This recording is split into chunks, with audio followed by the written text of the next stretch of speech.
Welcome into 11 Personnel at SEC Media Days. I'm Nick Roush. He's Adam Luckett. Our trip to Tampa for SEC Media Days has been fueled by Friends of Cole. Friends of Cole, Kentucky.org. Cole is a big part of our past and it's part of our future. Visit friendsofcolekentucky.org to learn more about how Cole is fueling the Cats, 11 Personnel, and much more. Luckett, day 3. We need Friends of Cole because it's powering us through. Yeah. Got a coffee here. I know, you can't run out of coffee. I know it's weird, 4:30 in the afternoon, but you can't run out of coffee at a media days. Maybe some running on fumes going on here at the Marriott Water Street. Where we're staring at the water. Do you think they call it Water Street? Like, is that the actual street? Is the water the street? You know what I'm saying? Like, or is it the concrete? Is the ceiling the roof? The ceiling is the roof. You stole my words. Up is down, north is south, east is west. It just means more. And it's a perfect kind of lead into this episode.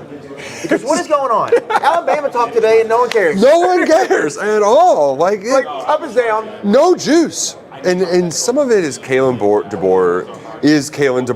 I knew you were going there. I mean, I could just see that. It's just he just is like, and it is what it is. But like Nick Saban being here up on the desk was the only thing that made you realize that Alabama was happening. Nobody's talking about this. Talking about Jon Sumrall or talking about Pete Golding. A lot about Pete Golding, who you said it yesterday that he is straight up like central casting. What you expect from an Ole Miss coach. He's even better. He's a Tasmanian devil. It's like having 2 or 3 years with Lane Kiffin is just rubbed off on him, and now we're getting the defensive coordinator version of him. I loved every second of it. If you were gonna make like the most SEC movie ever, Pete Golding would be your defensive coordinator in that movie. Like who becomes the head coach, and now he's got to beat the former head coach. Ole Miss is an electric factory. Oh man! Everything they do is an electric factory. From all the LSU stuff, we talked about it with some people here last night. It's just everything is just crazy. And he gave a wild performance up there, just talking about Tampa and saying, using the KDs essentially of doing the same thing they're doing. Just a wild performance from him. And really, like, he made a huge splash. And I think today, what he did today, it just adds more fire to the weekend game. And some of the comments from the players, I think, did as well. So I can read you a couple of them. One of them was, he was asked, how did you get Trinidad Chambliss to stay? And what he said is he told Trinidad Chambliss to Google Lane Kiffin's name right now. It's like, remember that guy they were going to build a statue of 3 days ago? They wouldn't piss on him if he was on fire. It's like, do you want to join him? And so, which is fair, right? Like, do you want to be the guy who's remembered for taking Ole Miss to their best season ever, their best season at least in, 65 years? Right? I guess they won the championship in the 60s or something like that. Do you want to be remembered for that? Or as the Benedict Arnold who followed Lane Kiffin to LSU?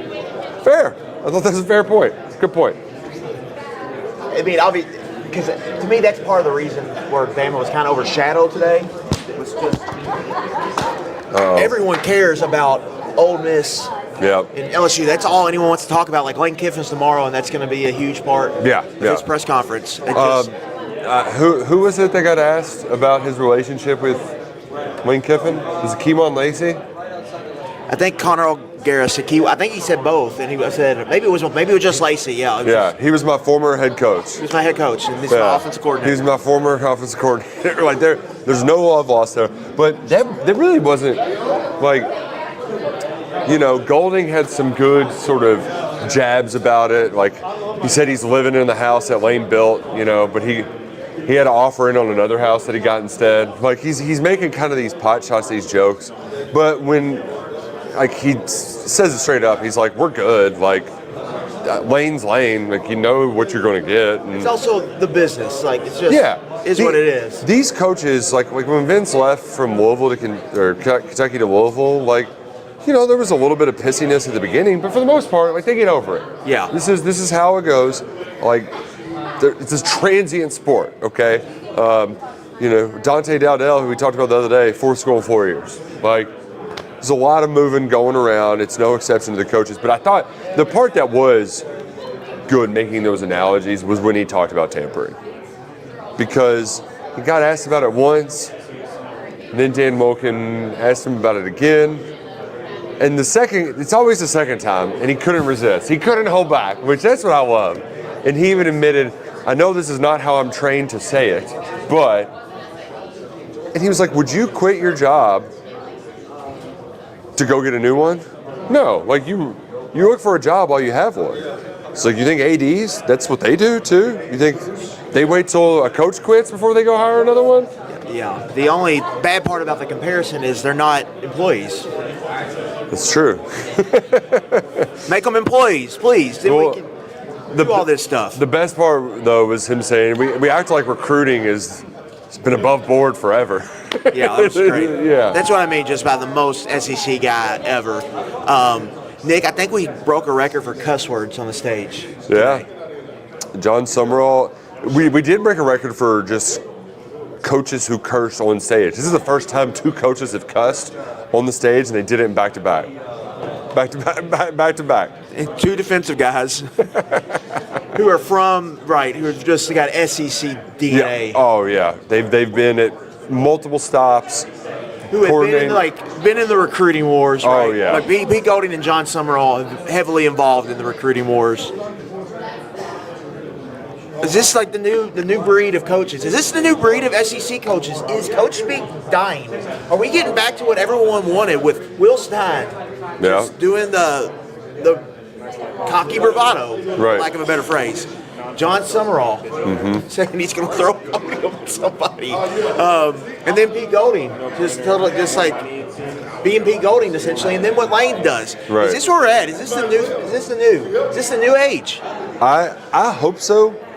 I do worry. So when Jon Sumrall speaks, like he does his address and he's answering, like it's pretty normal for the most part, right? Well, then somebody's phone rings while he's answered a question. Like that would happen with Lonnie Demery, RIP, but it doesn't happen often. Like or one guy, like your Bluetooth headset goes out and then the sound plays real quick. You hit mute. This thing was going off for a while. I think it was an alarm. Okay. About something. I think Dan Wilkin said like the guy who had owned the phone wasn't there. He had walked out of the room. So I mean, it's an alarm that's just going off while Sumrall's trying to talk, and he says, "If y'all were in my meeting, you get thrown out of it right now." He's like, "You're lucky I don't throw this podium at you," which it was a good little bit. We all had a good chuckle. The funny thing is, people outside of here are bitching and moaning about it. Yeah, I'm gonna pull Sumrall, I'll cuss. But there's a lot of why would you treat somebody like this? You can't act like that. What a meathead. It's like, will you lighten up, people? A coach actually was not a robot for 5 seconds. Like, that's what we want. We want our coaches to not be robots. But then when they don't act like robots, you get mad about it. You can't have it both ways. So everybody, lighten up. It's mid-July. Let's have a little fun at our media days. Right. I think it was all in good fun. Yeah. Tom Crean, chill out, bud. Seriously. I mean, did you see that Tom Hart reminded Crean that he once threw him out of a practice? Now we just get to relive the Tom Crean experience. And I was thinking about this, Nick. This is a football podcast. Yep. But the Tom Crean experience at Georgia was just one of. It was like Kenny Payne levels. I mean, but they had Anthony Edwards, this awesome player, and they didn't make the tournament with him, did they? No, I don't think he ever had a winning record there. I mean, I did take a selfie with him there once. He was at the football game, just walking around. It was like, "Hey, Coach Crean, can I get a photo?" What's weird is he's good. This guy is related to or not related, but he's in-laws with the Harbaughs. He's like the antithesis of the Harbaugh. I guess that's what they mean, opposites attract. So his wife was like, "I've been around my brothers my whole life. I got to get somebody who's the exact opposite. I'm going to marry Tom Crean." And Jon Sumrall has a lot of Jim Harbaugh energy. Yeah, he does. Just a football guy in a lot of ways. Oh man, the fact that became a thing was amusing. You mentioned the basketball though. Ron Slay was sitting next to us for a while. Ron Slay, hilarious human. I felt like I was watching SEC Network at 11 o'clock on a January 27th. But for half the time they weren't on the air, so they were just, busting chops, and it was very amusing. But I grew up hating Slay, and now I like him. I don't I'm glad that he's doing stuff, but I don't want to. But stinging balls, man. If we're friends with Shane and Mike now, what the hell? Oh, okay. What's happened to us? Alabama is a nothing burger, and we're liking Tennessee people. Indiana's the juggernaut in college football. Shout out Tom Crean. Was that Tom Crean walked so Kurt Signetti could run in Bloomington? So was that team with Zeller, was that their last Sweet 16 peak? Yes, I'm pretty sure, 2013. Right. They went back-to-back, 12 and 13, and then haven't been since. Lost to Syracuse, 13. No, they beat Kentucky in 16.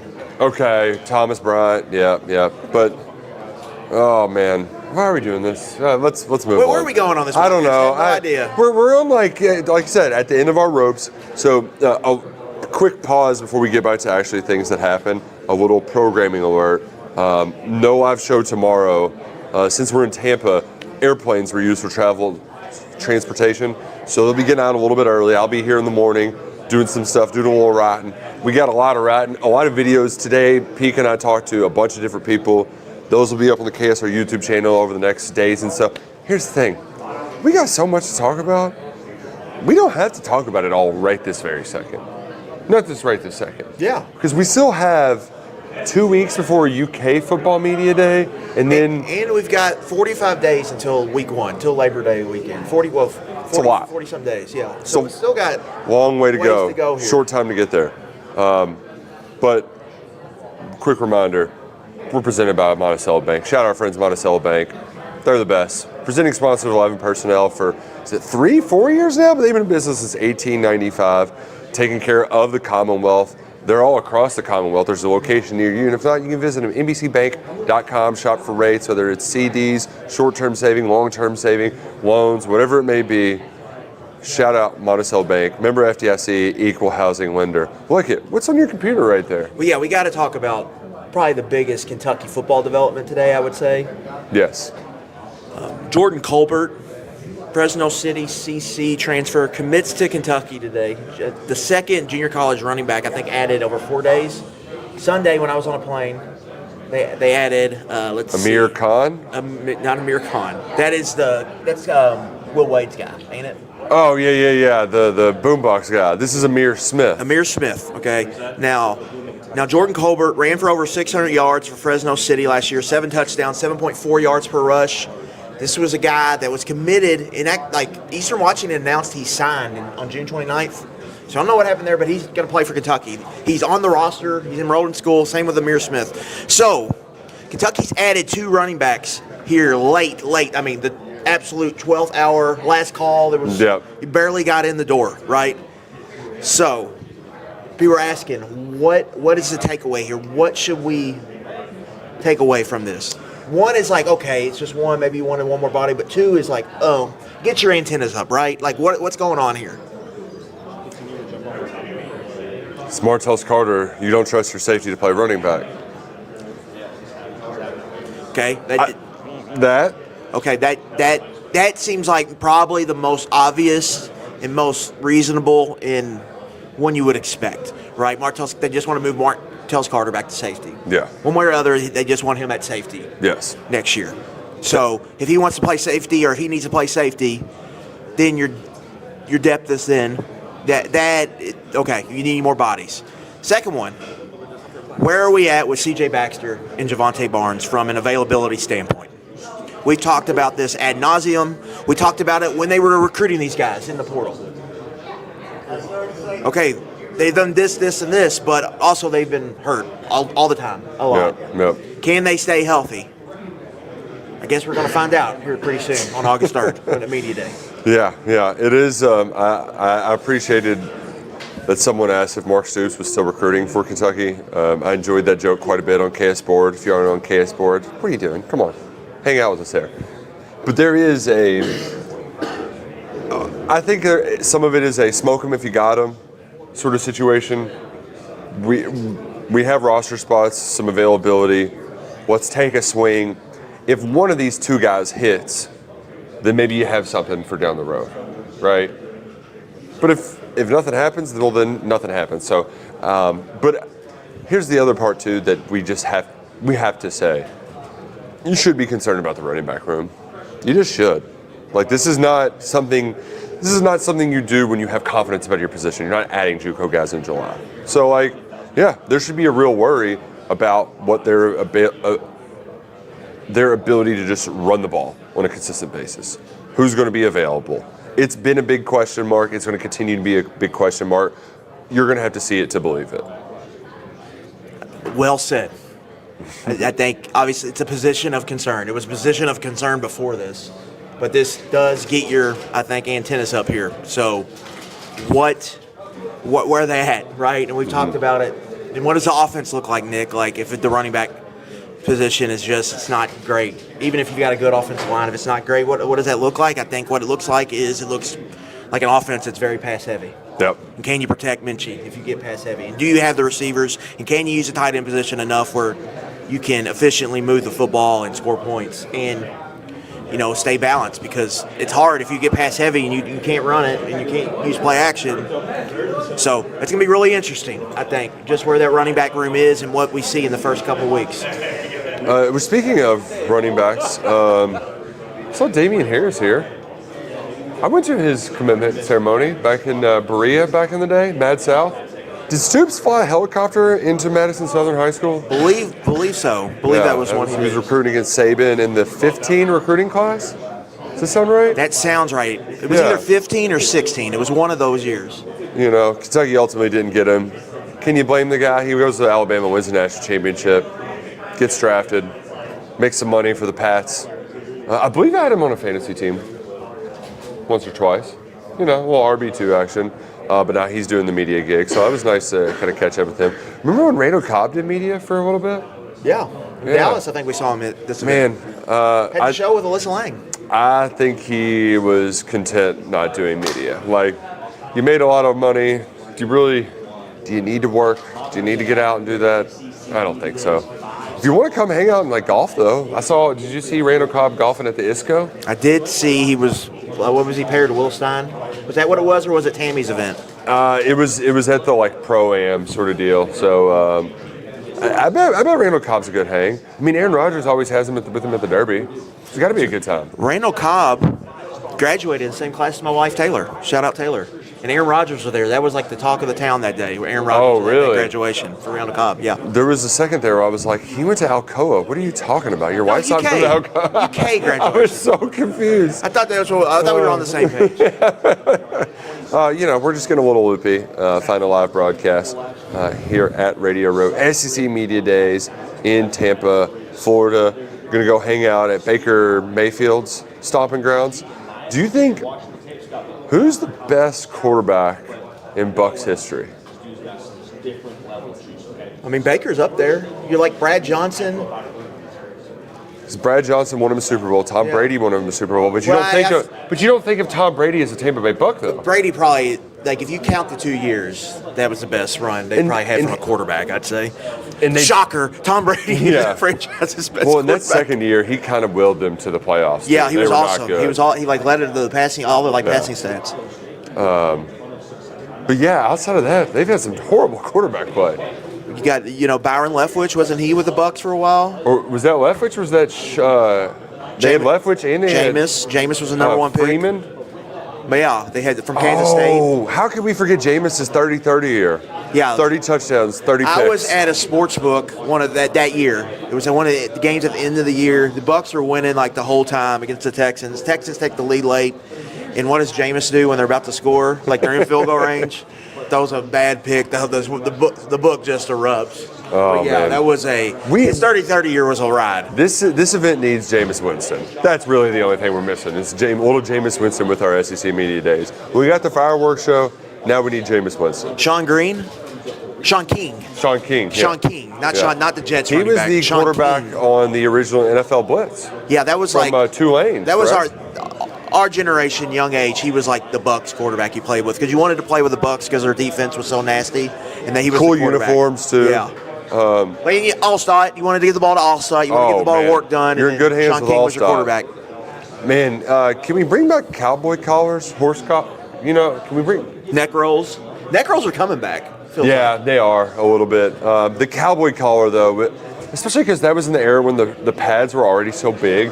Like the shoulder pads, I felt like had like 3 inches of padding in all of them, with the tearaway jerseys. I mean, it might because like you hear Will Stein talk sometimes, specifically with Cole Kubelik.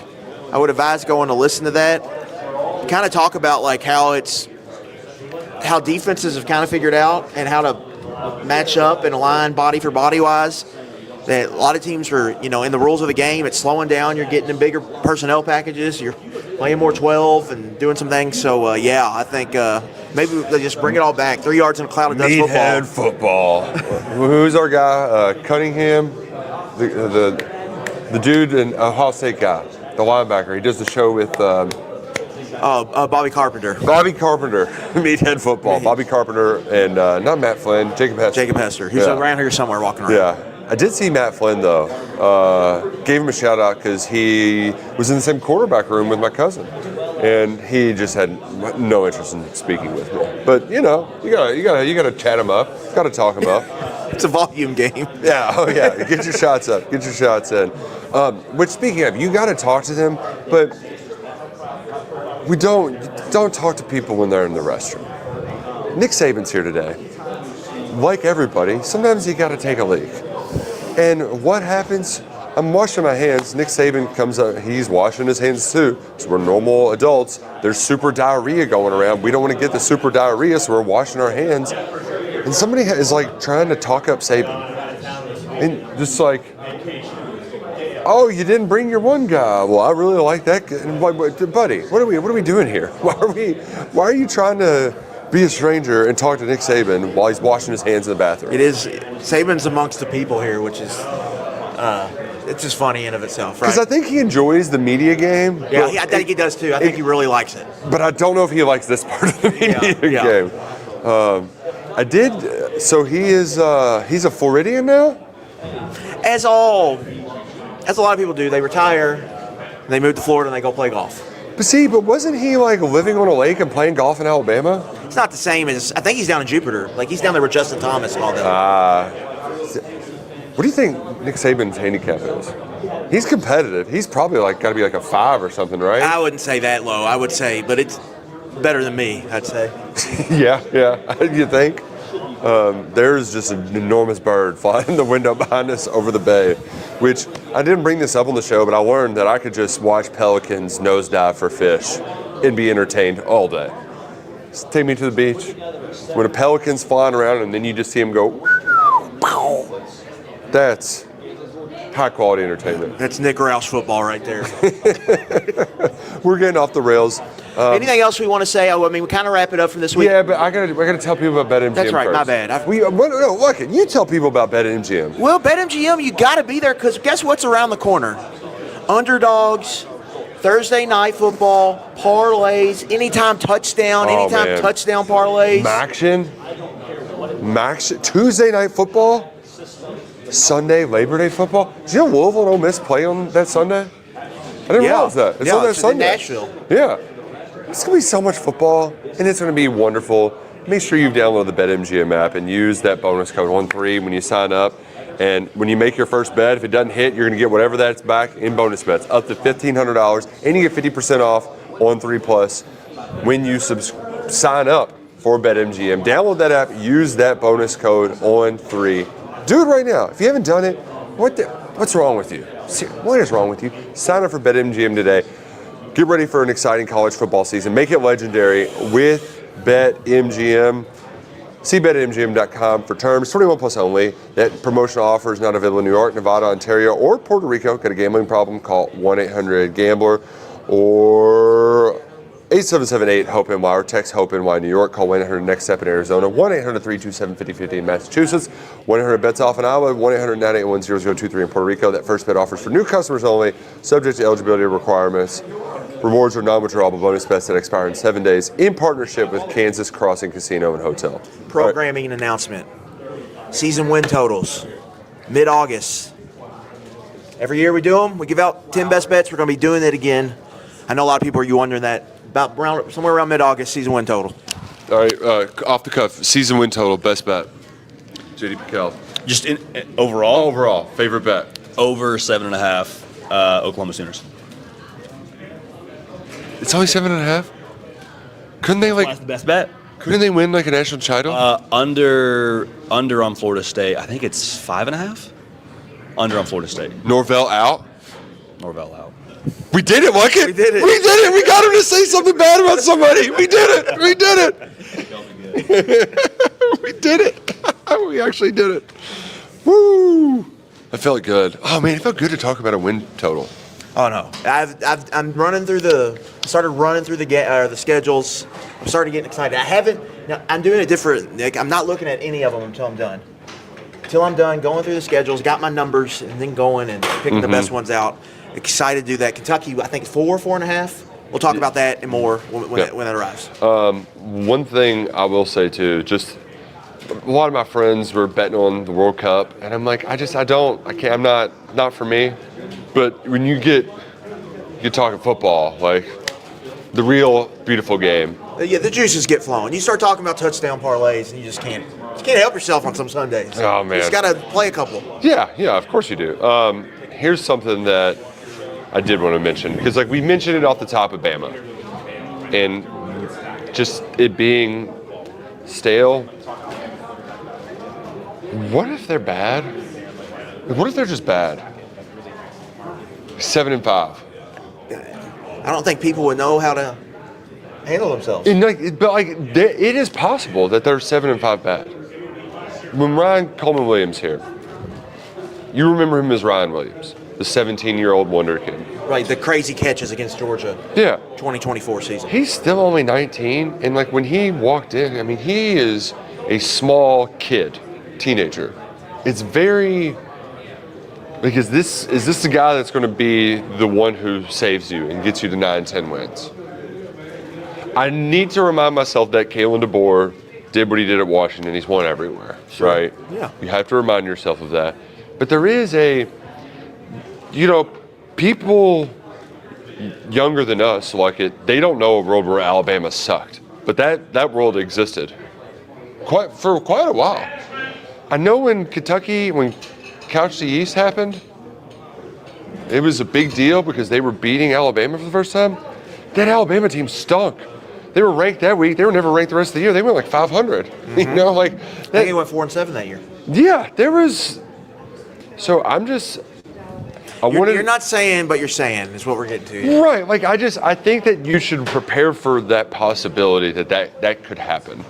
And you know what? Kentucky could certainly be a catalyst to that. But the lack of just anything from here, people don't even talk about them.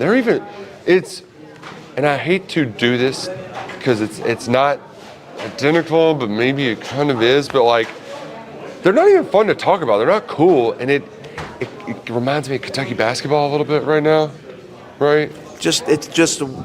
They're in a weird spot. Alabama. Yeah. Alabama's in a weird spot this year. They're going to be heavily reliant probably on freshmen. I think the defense is going to be pretty good. I think it could turn into just an old rock'em sock'em robot team potentially. Mm-hmm. So that'll be fascinating. I think from Kentucky, it's just maybe it's not you leave it. I leave here thinking it's not crazy at all. But yeah. Kentucky's got a lot of stuff we got to find out about them here the next few weeks too. So, but yeah, Alabama, it's weird. South Carolina with Beamer, I actually kind of like how he handled most of it. Yeah. Just admitting he was kind of admitting he was on the hot seat. This is a hot seat season. You look at that Kentucky South Carolina game, the ultimate swing game, new versus old too, with Stein and Beamer. Beamer knows that he's got to keep it going. Stein knows I got to flip this. So that's interesting. And then just the league in general, Nick. Tomorrow's going to be crazy because Texas, LSU. Yeah. Obviously, two of the bigger teams this year people are going to talk about. But it's definitely different, like, right? Because of just everything. The portal has changed everything. And even Kirby Smart talked about this during his address. It's just the parity we have now, all the player movement, the portal, it's just wide open. And so for a team like Kentucky and all these other teams with new coaches, it's like, well, if we hit this right, there's no reason we can't run off and win a bunch of ball games, right? It's just anything is possible. And it's a fun time, I think, to be a follower, a fan of the sport, because anything is possible. It's wide open, even with all the chaos outside of Saturdays. So I wanted to mention something about LSU because we're not going to be here for it. I think there is a we had some take guys say championship or bust on ESPN for them. That's silly. It's definitely playoff expectations, but they have a very challenging schedule. Lane's going to have to get it to click quickly. He's going to come in here and he's going to try to temper expectations. He just is. Prepare for that. One thing I wanted to say about Florida that I learned while we were here. I just was operating under the assumption that Aaron Fallow was their quarterback. The backup who played against Kentucky. Tramel Jones Jr., they wanted to keep him around. Fallow hasn't beat him out yet, but I think all indications will be Fallow. One thing about Florida, Nick, I want to point out, it's never a good sign when your head coach is up there. The offensive line, I don't know. Yeah. I would watch out for that because it smelled like they could have a bad offensive line. Because they did keep their skill talent. I mean, you get Jaden Ball back, right? Pretty damn good running back. Dallas Wilson, if he's healthy. Trey Wilson? Did I get that right? Eugene Wilson, Trey Wilson is at LSU now. But who is the Tramel? No. Vernell Brown. Vernell Brown, I like that. The names are also similar, but like there is good skill talent still there. And you would imagine Sumrall have a pretty good defense. There's another part of me too that just, what if Mark Stoops got that A&M job? Like, what if?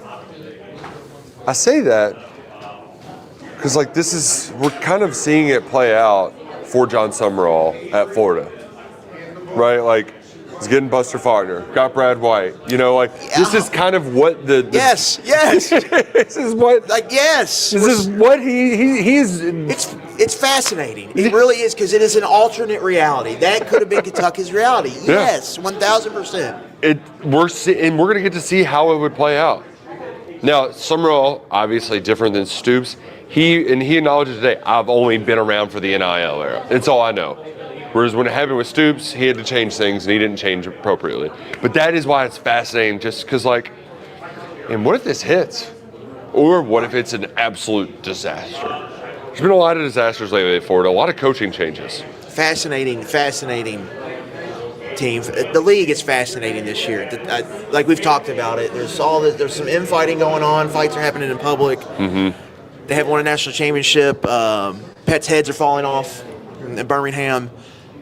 Fascinating year, and we're going to be here to cover it all. Excited for it. And Kentucky, they've got that shot in the arm, and everyone's excited, and everyone's pulling on the rope, and that creates fun situations. Kentucky's going to have a chance to probably make some noise this year.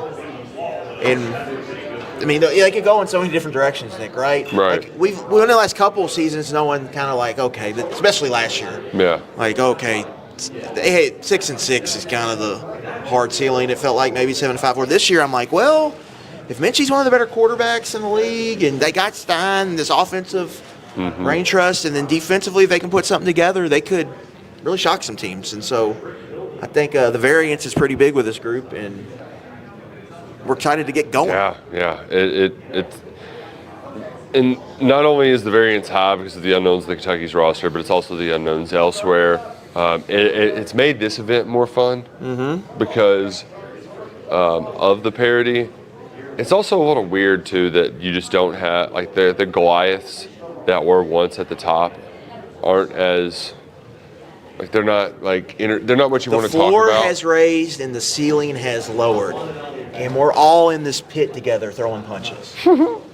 We're right back to the ceiling as the floor is the roof. Up is down, north is south, east is west. I'm getting a little hungry. I gotta go talk to the brat. Oh no, I'm sorry. Really? Yeah. Do you have to? You know, he's got a small town podcast. I need to throw him a bone. Yeah, that's true. You really do need to throw him a bone. It has been a lot of fun hanging out here in Tampa. We got a lot more coverage coming. Trust us, plenty more to come. So make sure you're subscribed to KS Board. You're subscribed to this channel. If you aren't subscribed to this channel, what are you doing? Thanks so much for hanging out with us throughout our time at SEC Media Days with Friends of Cole. For Stephen Peak, Adam Luck, and I'm Nick Roush. Go Cats and go Crow.